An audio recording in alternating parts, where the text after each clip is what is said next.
Estamos de volta, ao vivo com o Esporte em Debate, 8h12.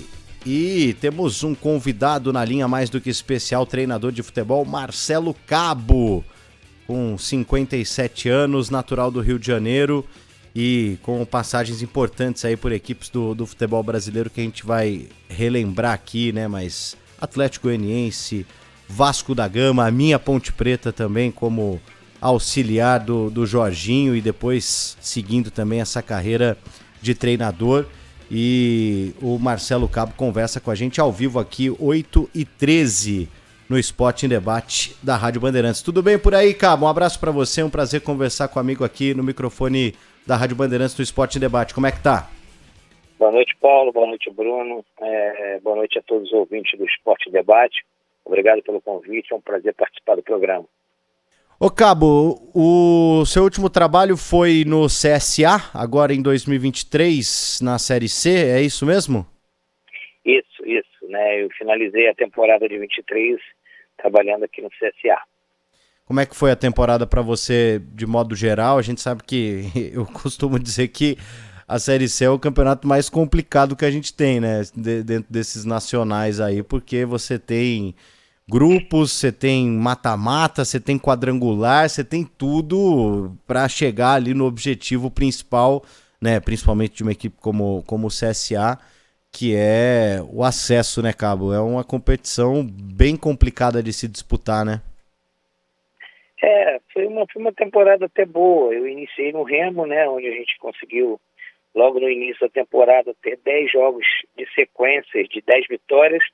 E aí chegamos às finais lá do Campeonato Estadual, da Copa Verde, e fizemos a Copa do Brasil diante do Corinthians, onde tomamos aquele gol lá no acréscimo, que levou o jogo para pênalti, e ficamos na terceira fase da Copa do Brasil. E logo depois eu me transferi para o CSA, cheguei aqui já no início da Série C, e um momento muito difícil do clube, vindo de um rebaixamento, troca de presidente, mas o objetivo era manter o CSA na Série C, que pudesse ter uma organização melhor para a temporada de 2024, né? Então, assim, essa foi minha temporada de 23, foi, assim, uma grande experiência participar de uma competição como a Série C, porque, como você bem falou, uma competição muito difícil, ela começa de grupo, ela começa, né, um turno único e depois ela passa a ter grupos. Então, assim, foi uma novidade para mim, uma experiência boa. Eu vim aí de 8 anos consecutivos entre Série B e Série A, e foi uma experiência boa que a gente teve, conhecer mais uma competição a nível nacional que possa trazer esse know-how para a sequência da carreira.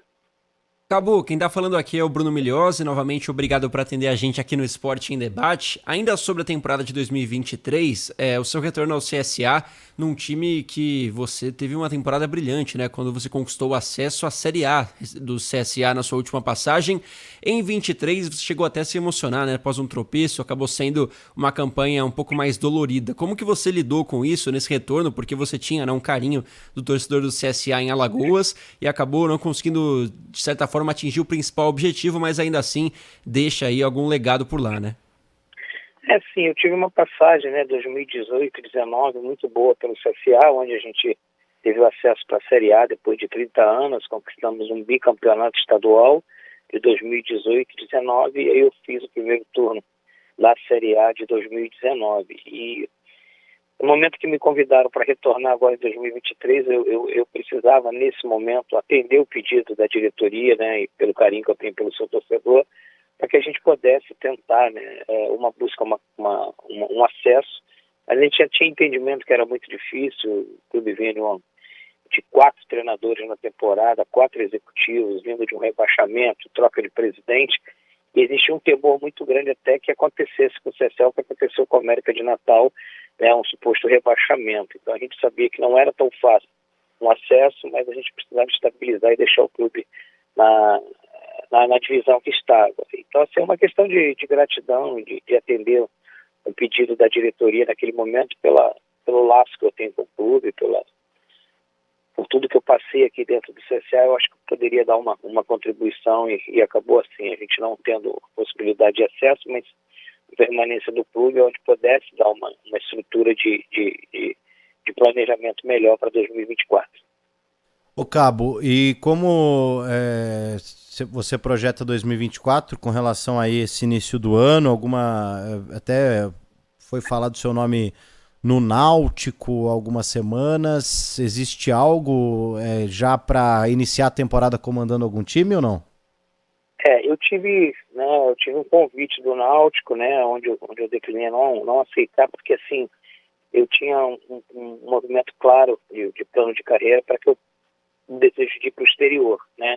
Então, como eu tinha algumas possibilidades agora no mês de dezembro, né, umas 3 possibilidades assim, em 3 países diferentes, eu preferi aguardar um pouco, né, até o final de dezembro, início de janeiro, para ver se alguma dessas possibilidades do meu retorno ao exterior, até porque eu trabalhei 7 temporadas fora do Brasil, em países do Golfo, e aí eu resolvi, né, um plano de carreira, aguardar um pouco para ver se eu conseguia finalizar algum projeto do exterior, caso não conseguisse, sim, em 2024, retomar o caminho aqui no futebol brasileiro.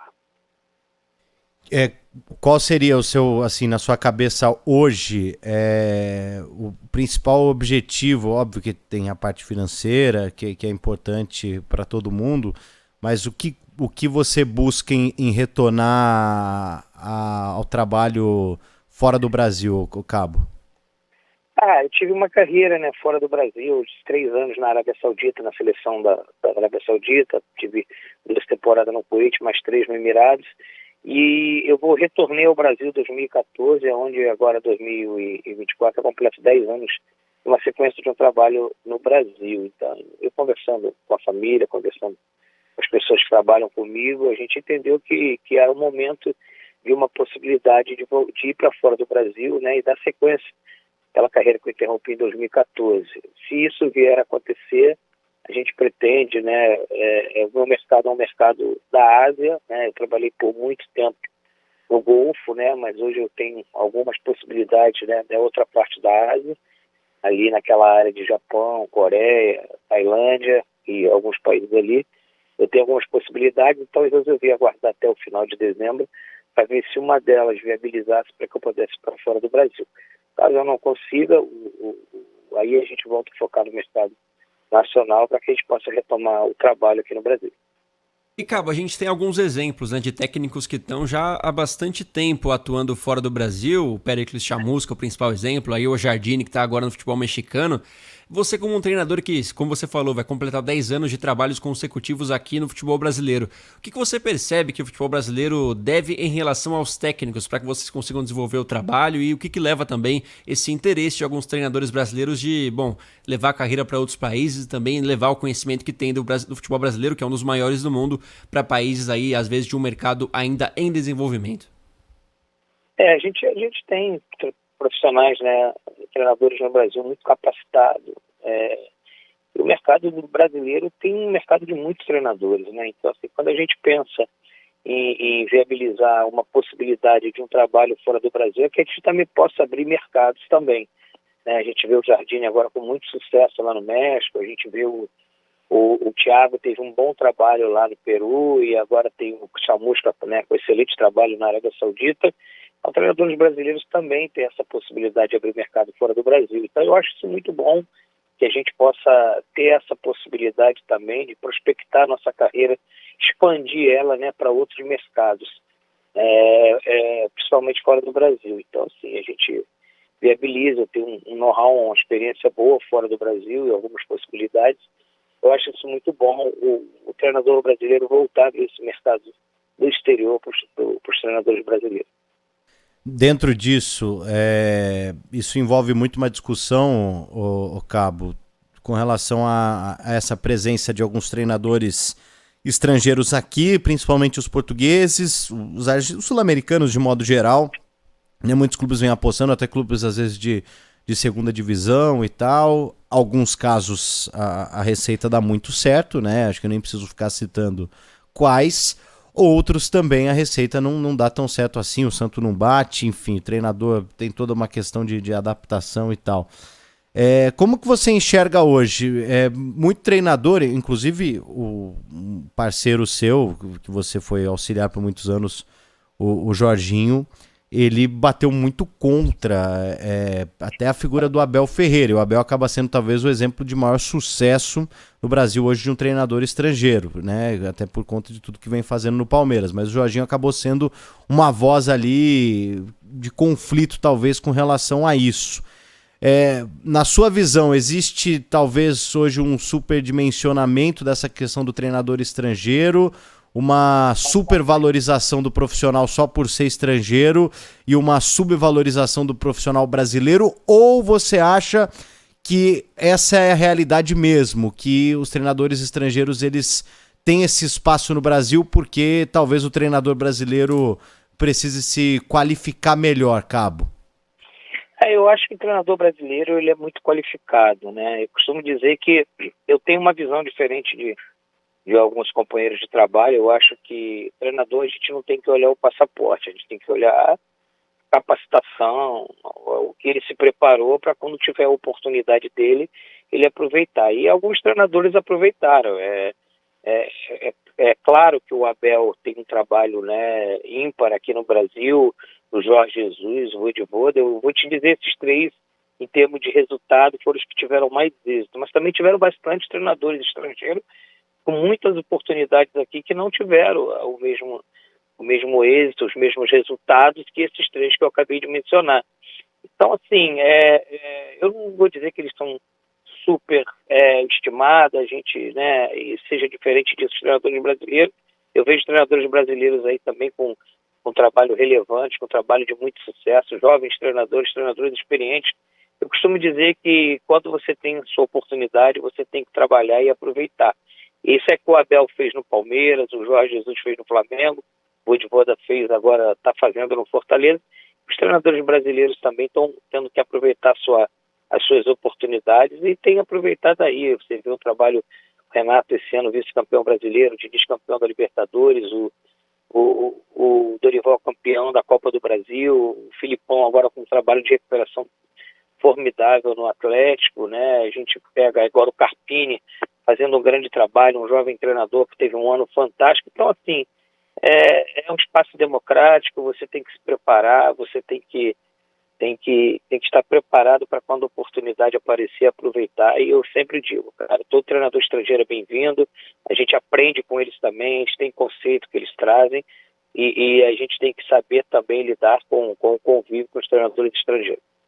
Ô Cabo, na sua visão, você acha que o treinador brasileiro ele tem um pouco mais de dificuldade de encontrar um trabalho de ponta, numa Europa, diferente do argentino que tem espaço, né? Trazendo um pouco para cá pro sul-americano. O treinador argentino ele tem um pouco mais de espaço no futebol europeu, que talvez seja ali o sonho de todo jogador e de todo treinador estar num time de ponta. Você acha que o acesso ao treinador brasileiro ele é um pouco mais complicado por conta do idioma ou tem mais fatores que colaboram com isso na sua visão? Eu acho que tem mais fatores, né? Eu concordo que o treinador brasileiro, eu não vou nem usar a palavra discriminado porque é uma palavra muito forte, né? Mas eu acho que o treinador brasileiro ele é capacitado sim para trabalhar na Europa como os treinadores argentinos e outros treinadores. Nós temos treinadores aqui muito bem preparados. Aí é uma questão, você fala, a questão do idioma, você vai trabalhar numa Itália, numa Inglaterra, o argentino não fala italiano nem inglês, ele tem que se preparar para isso. E alguns treinadores aqui se prepararam para isso, mas eu acredito que alguns colocam na conta da licença, porque a nossa licença ela agora está regulamentada agora, de 2 anos para cá, para trabalhar na Europa, e os argentinos, a licença deles já era aceita há muito tempo pelo seu curso, já está alinhado ali com a Conmebol, com a FIFA. Então eu acho que isso também é um fator que influenciou bastante na ida dos treinadores brasileiros para a Europa, mas os grandes nomes brasileiros de treinadores, eu acho que eles poderiam ter tido uma oportunidade muito maior na Europa. Você viu, o Tite trabalhou em 2 Copas do Mundo, um cara muito bem preparado, não teve convite de grandes equipes. Outros treinadores também, ao longo do tempo, aí tiveram bons trabalhos. Tivemos poucos treinadores brasileiros muito capacitados, tiveram poucas oportunidades na Europa em clubes de grande porte. E Marcelo, falando mais sobre o seu trabalho, aqui a gente tem facilidade de lembrar de grandes trabalhos, né? Como foi o do CSA, também aquele time do Atlético Goianiense que jogou muita bola e que levou depois a sua ida para o Vasco da Gama, né? Depois da segunda passagem no Atlético Goianiense, você passou pelo Vasco. A passagem pelo Vasco, na sua opinião, até por você já ter dito que tinha uma relação especial com o clube, né? Você é carioca. Foi a que você sentiu que, putz, queria ter ficado mais um tempo, queria ter tentado mais, e você acabou chegando em fevereiro e saiu em julho, né, no Vasco da Gama em 2021. Foi a passagem por um clube nesses 10 anos que você mais sentiu que poderia ter sido de outra forma? Eu não tenho dúvida, se eu tivesse sequência no Vasco, eu teria subido com o Vasco, porque a gente chegou num momento muito difícil no Vasco, né? Foi aquela temporada que acumulou uma em cima da outra. O Campeonato Brasileiro terminou em fevereiro, eu estava no Atlético Goianiense, a gente conseguiu a permanência sul-americana na Série A, e aí eu me transfiro para o Vasco, tipo, o campeonato acabou quinta, na outra quinta-feira começava o Campeonato Carioca. O Vasco rebaixado, a gente tendo que repaginar tudo, então isso demandava um pouco de tempo, de planejar, de execução, e aí eu consigo alguns bons resultados. A gente vence o Flamengo depois de 6 anos sem vencer, eu chego à quarta de final, à oitava da Copa do Brasil com o Vasco, e quando eu saio do Vasco eu estou em quinto colocado a 2 pontos do G4. E você vê como é, né? Eu me transfiro para o Goiás e subo com o Goiás. Então eu te falo que eu, com certeza, eu sinto muito pela falta de paciência, né, com o meu trabalho. Hoje até foi reconhecido pelo presidente em algumas entrevistas e por pessoas, até pela própria torcida. Eles entendem que foi precipitado a minha saída naquele momento, que a gente estava ali para entrar aí no primeiro turno ainda no G4, e com certeza a gente demandava um pouco mais de tempo pela questão de uma temporada ficar em cima da outra. Mas o Vasco foi bom na minha carreira, foi um sonho realizado de trabalhar no Clube do Rio de Janeiro, onde eu fui atleta do Vasco, e a gente tudo tira experiência e know-how para no segmento da nossa carreira. Eu te fiz essa pergunta justamente por compartilhar a sua opinião, né, Cabo? Porque, cara, naquele ano você, na minha opinião, também tinha plenas condições de conquistar aquele acesso. Não à toa fez um bom trabalho no Goiás depois e conquistou esse objetivo. Mas eu te perguntei em relação ao Vasco pela sua relação especial com o clube, né? Você que foi jogador. Eu ia te perguntar, dentro disso, e também a importância do Vasco nesse sentido, como você decidiu seguir carreira como técnico após o fim da carreira como jogador e se o Vasco foi importante nesse sentido? Foi, né? Eu fui atleta do Vasco, já quase no final da minha carreira, e depois eu me preparei para seguir a carreira de treinador, né? E o Vasco tem uma importância, uma relevância muito grande, né? Nessa minha transição de jogador para treinador, né? E depois, mais na frente, alguns anos eu volto como treinador do Vasco. Eu sou carioca, fui atleta do Vasco, minha filha uma torcedora ferrenha do Vasco da Gama. Então, assim, foi assim, eu estava no lugar certo, num momento muito difícil. Eu tenho certeza que se tivesse um pouco mais de paciência, eu conseguiria conquistar os resultados que a gente tinha planejado. Mas foi uma experiência muito boa e o Vasco é um clube que tem muita importância na minha vida, né, como atleta e como treinador. E a gente carrega um carinho muito grande pelo Vasco, em especial pelo seu torcedor. Ô Marcelo, só para refrescar a memória, isso foi em 2021, depois você assume o Goiás. Você não termina o ano no Goiás?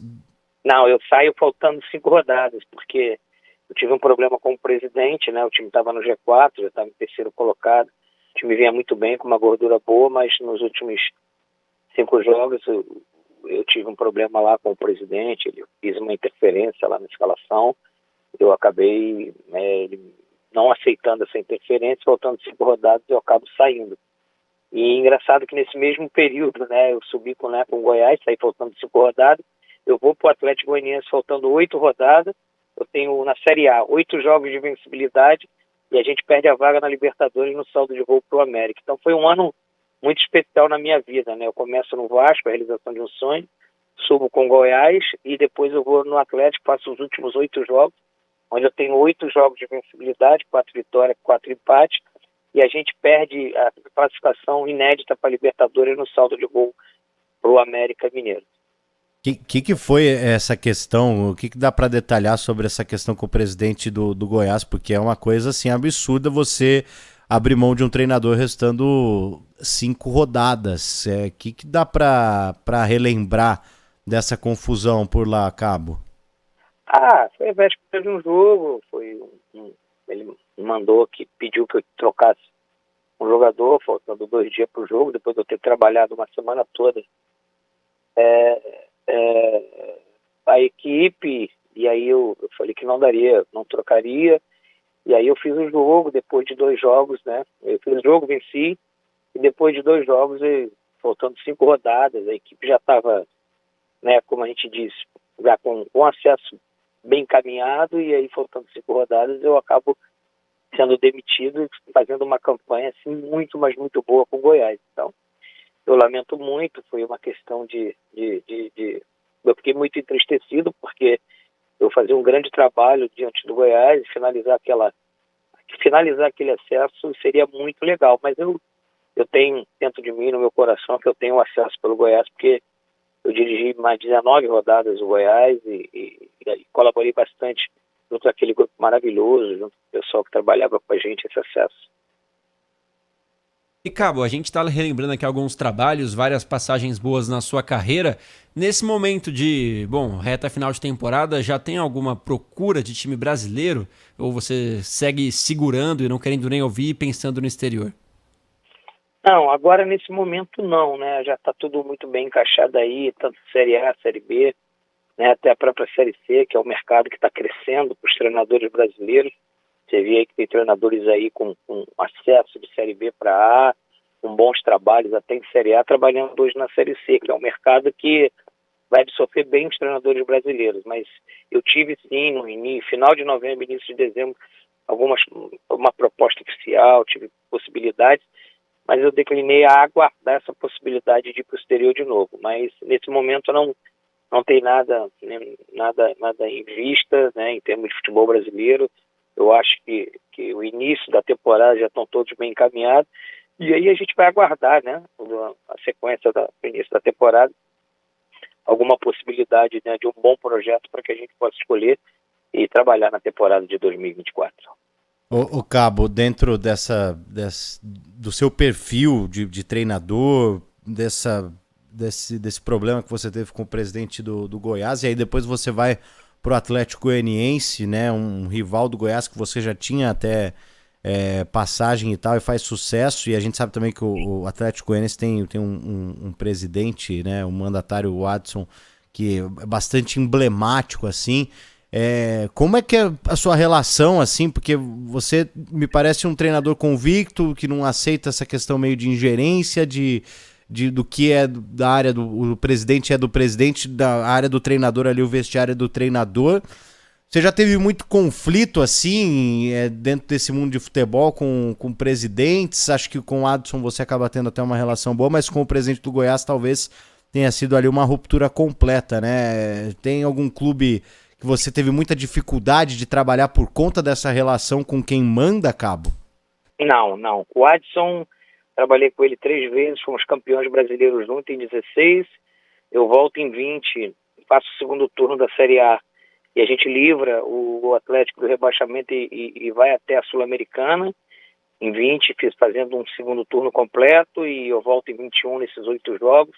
O Adson é um cara que eu tenho um respeito, um carinho, uma gratidão muito grande. Nunca tive problema nenhum, né, nesse sentido com o Adson. Pelo contrário, é um cara que sempre apoiou as minhas decisões, deixou a gente sempre muito à vontade para tomar as decisões com as nossas convicções. Eu tive uma relação maravilhosa com o Adson. Eu vou dizer, cara, os melhores presidentes que eu já trabalhei, Jorge Salgado do Vasco da Gama, com um amigo, um irmão. Eu na regra, nunca tive problema com diretoria e com presidente nenhum, a não ser esse contratempo que eu tive no Goiás, mas já passou, a página virada, seguimos em frente, aprendemos e crescemos com esses momentos. Até trazendo aqui os títulos do Marcelo Cabo, campeão brasileiro da Série B em 2016, campeão goiano em 2020, os 2 títulos com o Atlético Goianiense, campeão alagoano 2 vezes pelo CSA em 18 e 19, campeão alagoano 2 vezes com o CRB 2020 e 2022, além da Taça Rio pelo Vasco da Gama em 2021. Ô Cabo, você não tem muito problema com relação a essa coisa de rivalidade, né? De trabalhou em um, não pode trabalhar em outro, tanto que você trabalhou na Ponte Preta, trabalhou no Guarani, trabalhou no Atlético Goianiense, no Goiás, no CSA, no CRB. Para você isso é muito tranquilo, né? E no Vila Nova também, eu tive uma passagem no Vila Nova. Cara, eu costumo dizer, né, eu tive uma passagem aí rápida pelo Guarani, depois eu tive em 2013 um momento histórico aí com a Ponte Preta, né, com a nossa macaca, de vice-campeão da Sul-Americana, naquela trajetória espetacular. Trabalhei aqui no CSA, no CRB, ganhei título pelos dois, trabalhei nas 3 equipes de Goiás, do estado de Goiás. Eu digo, a gente parte do princípio do respeito, né? Quando eu tenho bastante conquistas em uma equipe, depois eu me transfiro pela outra, e isso passa muito pelo respeito que você tem ao seu adversário, a equipe oponente, né? Um trabalho com retidão, honestidade, lisura. Isso abre portas até mesmo no clube, né? Do oponente, o rival. Então, assim, eu me sinto muito feliz e lisonjeado. Hoje eu tenho residência fixa aqui em Maceió, consegue andar nas ruas e ter o respeito e o carinho do torcedor do CSA, do CRB. Eu acho que é isso que a gente tenta construir dentro da nossa carreira, né? Uma carreira de lisura, de honestidade, de transparência e de muito trabalho para que a gente possa ter essas conquistas. Foram, né, 3 acessos, um título brasileiro, 5 títulos estaduais. Esse ano eu cheguei à final do Campeonato Paraense, mas eu saí antes do jogo final, do último jogo. Poderia ter sido meu 6º título em 6 anos, né? Então, assim, eu fico muito feliz de ter esses números aí nos últimos anos, mas a gente, como treinador, como eu costumo dizer, a gente precisa sempre pensar no trabalho seguinte e continuar conquistando para que a gente possa estar firmado no cenário nacional. Boa, então você tá aí, agora tá bem, final de ano, tá aí em casa, aí em Alagoas, é isso. Abrir mão das praias lindas de Alagoas pra ir pro exterior é uma decisão difícil, hein, cara? Você que é carioca, gosta de praia, cara? Porque tem cada praia linda em Maceió, né? Rapaz, as minhas duas residências é Rio e Maceió, né? Nossa. E aí, desde final de 2018, eu fixei residência aqui. A minha filha e minha esposa se adaptou bem, minha filha faz faculdade aqui, então a gente fica muito mais em Maceió do que no Rio, mas eu tenho esse privilégio de residir no Rio e Maceió. E nesse momento a gente está passando as festas aqui em Maceió, junto com a família, curtindo um pouquinho desse paraíso aqui. Boa, muito bom, muito bom. Ô Cabo, pra encerrar nossa ótima entrevista, deixa eu puxar um pouco pro meu lado então, que você falou aí da Ponte Preta, e eu acompanhei muito de perto em 2013 essa epopeia que foi a Ponte chegar à final da Sul-Americana, e óbvio que além de ser algo surpreendente que parou o país, e é muito legal o fato da Ponte chegar a uma final na primeira competição internacional que disputou, esse é um fato. Agora também falando do lado do torcedor, de todas as frustrações que a Ponte já viveu de nunca ter conquistado um título de elite, que chegou tão perto disso, algo tão palpável, e que seria um título realmente histórico por ser um título internacional. E aí 2 questões que eu queria abordar com você, Cabo. A primeira é que a época era claro uma falta de sintonia entre o que queria a comissão técnica, no caso vocês, Jorginho, né, e os auxiliares, e você nessa, com quem mandava na Ponte Preta, que era o Sérgio Carnielli à época. Ele queria que o time ficasse na Série A de qualquer forma, por conta de grana e tal, e vocês, obviamente, e não poderia ser diferente ainda mais com a mentalidade campeã do Jorginho, vocês viam a possibilidade de fazer história num clube carente de uma conquista como essa. Isso gerou muito conflito internamente e até talvez uma falta de respaldo por parte de quem comandava o clube à época, né? Ou assim, o presidente, o Márcio Della Volpe, que representava ali na época, ele tinha muito esse desejo, mas ele entrou em conflito com quem de fato mandava ali, colocava o dinheiro, que era o Sérgio Carnielli. E a segunda eu faço depois você responder, que daí é sobre as escolhas do Jorginho na final, Cabo. Era um sonho de todos nós, né? Era um sonho, assim... Eu vou falar que eu tive 2 grandes frustrações na minha vida esportiva até hoje. Uma foi perder a Copa da África do Sul, né? Eu fazia parte da comissão técnica do Dunga. Quando a gente perde para a Holanda, aquele jogo fatídico lá daquele meio tempo muito ruim, e a gente perde ali a possibilidade de ter um título mundial com a seleção brasileira. E outro momento que eu carrego com muita tristeza foi a não conquista desse título sul-americano. Eu sabia o quanto isso era importante para a torcida da Ponte Preta, o quanto isso era importante para todos nós. E assim, cara, eu acompanhei muito de perto, eu viajei, eu que fui ver o Lanús lá antes da final, mapeamos tudo, vimos tudo, fizemos um trabalho de excelência e eu acho que nós chegamos muito, mas muito perto de entregar um título internacional para a torcida da Ponte Preta. E aí que eu tenho, né, esse carinho, esse laço muito grande com a Ponte Preta, porque todos nós entendemos que ali era o momento que a gente ia entregar esse presente ao nosso torcedor. É de fato que na época teve ideias, né, divergência de ideias, né, uma parte da diretoria queria que se dedicasse ainda ao Campeonato Brasileiro e uma parte da diretoria queria que focasse só na Sul-Americana, né? Então, assim, chegou o comando que a gente ia dedicar à Sul-Americana e que era um momento plausível ali, uma realidade, né? E a gente já chegou no Campeonato Brasileiro com uma dificuldade muito grande já de permanência. E aí a gente, na verdade, a gente não tinha, né, uma robustez de elenco para poder sustentar as duas competições. Você acompanhava de perto, sabia disso. Então foi determinado que a gente acompanhasse e focasse na Sul-Americana, e a gente teve aqueles jogos memoráveis aí contra Vélez, contra São Paulo, até a gente chegar à final, né? Então, assim, a gente cumpriu aquilo que foi determinado para a gente, para poder focar na Sul-Americana e tentar buscar esse título inédito para a Ponte Preta.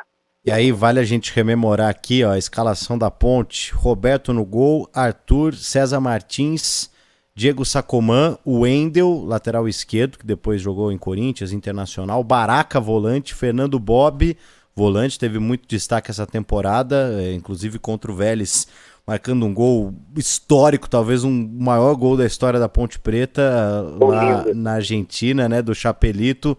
Aí, com o Adailton também entrando ao longo da partida, Felipe Bastos, que marcou um golaço de falta no Pacaembu, empatando o jogo, Elias... E depois mandou uma outra falta na trave, né? Exatamente. O Elias também, né, que era um atacante que estava do Atlético Paranaense e tal. O Magal, volante, entrou ao longo da partida. Rildo, maluco, beleza demais. Teve até problema, né, num treinamento que ele ficou revoltado com o Jorginho, eu me lembro muito bem. Chiquinho, Leonardo e o treinador Jorginho. Aí eu te pergunto, na grande decisão, o Wendel estava suspenso, levou o terceiro cartão amarelo. Até hoje eu não entendo por que o Jorginho colocou o Fernando Bob na lateral esquerda e não o Sacomã ali improvisado no setor, e aí o Ferron entraria no time, porque ele opta pelo Magal também no meio campo. Eu, como torcedor, até hoje não entendo, viu, Cabo? Foi uma escolha do Jorge que pudesse ter uma sustentabilidade maior de meio campo com o Magal e a gente também pudesse ter uma saída melhor com o Bob pelo lado esquerdo. A gente perdia, né, justamente um pouco na questão defensiva com o Bob, quando a gente fala em bolas longas, diagonais ou cruzamento da esquerda para o centro da área, mas ganharia o desafogo com ele pelo lado esquerdo, pela sua qualidade, né? Na questão de enfrentamento ali no segundo tempo, a gente sabia que o Bob iria bem, né? Mas sabia que a gente perderia muito ali na questão do primeiro terço defensivo, principalmente nas diagonais e as bolas cruzadas do lado esquerdo do adversário para o nosso lado esquerdo. E aí o Jorge prioriza, eles tinham um engante muito forte no meio campo, e o Jorge prioriza o Magal para que a gente pudesse bloquear aquele corredor central deles, onde eles tinham uma combinação de jogo muito forte, né? Aí tomada de decisão do treinador, ele precisa tomar a decisão e a gente, como auxiliar, a gente, né, conversa, pondera, mas tem que abraçar a ideia do treinador e ter a convicção que vai dar certo, né? E, infelizmente, o primeiro jogo a gente fez um grande jogo, mas no segundo jogo eles não só a gente não foi mal, eles foram muito bem no segundo jogo. A força dentro de casa, a força física, a imposição da equipe do Vélez dentro de casa era muito grande. Eu fui à Argentina, assisti 2 partidas deles, eu sabia que a gente ia ter essa dificuldade com eles dentro do estádio deles na final, no segundo jogo. Isso aí. Tem falado com o Jorginho ou não, Cabo? Sempre. Eu estive no Rio agora em novembro, né? Fui passar 15 dias lá para ver meus pais, minha família, e eu fui à residência dele, tomamos um café junto, batemos um papo. Um amigo, um irmão, um conselheiro, um cara que me ajudou muito na minha carreira, e a gente está sempre tendo oportunidade e conversando junto. A gente, infelizmente, perdemos, né, um membro da nossa comissão técnica, na época era o Carlos Oliveira, que era nosso analista de desempenho, faleceu tem 2 meses atrás de um aneurisma, e aí até na época que eu fui ao Rio em novembro, a gente, tem 1 mês e pouco, a gente foi visitar ele no hospital, e aí a gente conversou bastante sobre tudo, e é sempre bom estar com o Jorginho, sempre que eu posso, a gente está junto. Muito bom, Cabo. Bom, feliz 2024 para você, para sua família, que seja uma ótima virada de ano aí em Maceió, que em 24 você cumpra seus objetivos como treinador, num primeiro momento aí que seja o futebol do exterior, mas que também volte dependendo, ou que arrume já uma grande oportunidade por aqui em 2024 para a gente acompanhar de novo o seu trabalho por aqui. Muito obrigado por essa entrevista, viu, Cabo? Obrigado pelo convite, desejo a todos vocês um 2024 abençoado, a todos os ouvintes, e quando precisar eu estou sempre à disposição. Forte abraço. Valeu, um abraço. Tá aí, Marcelo Cabo, treinador de futebol, conversando com a gente aqui no microfone da Rádio Bandeirantes no Esporte em Debate.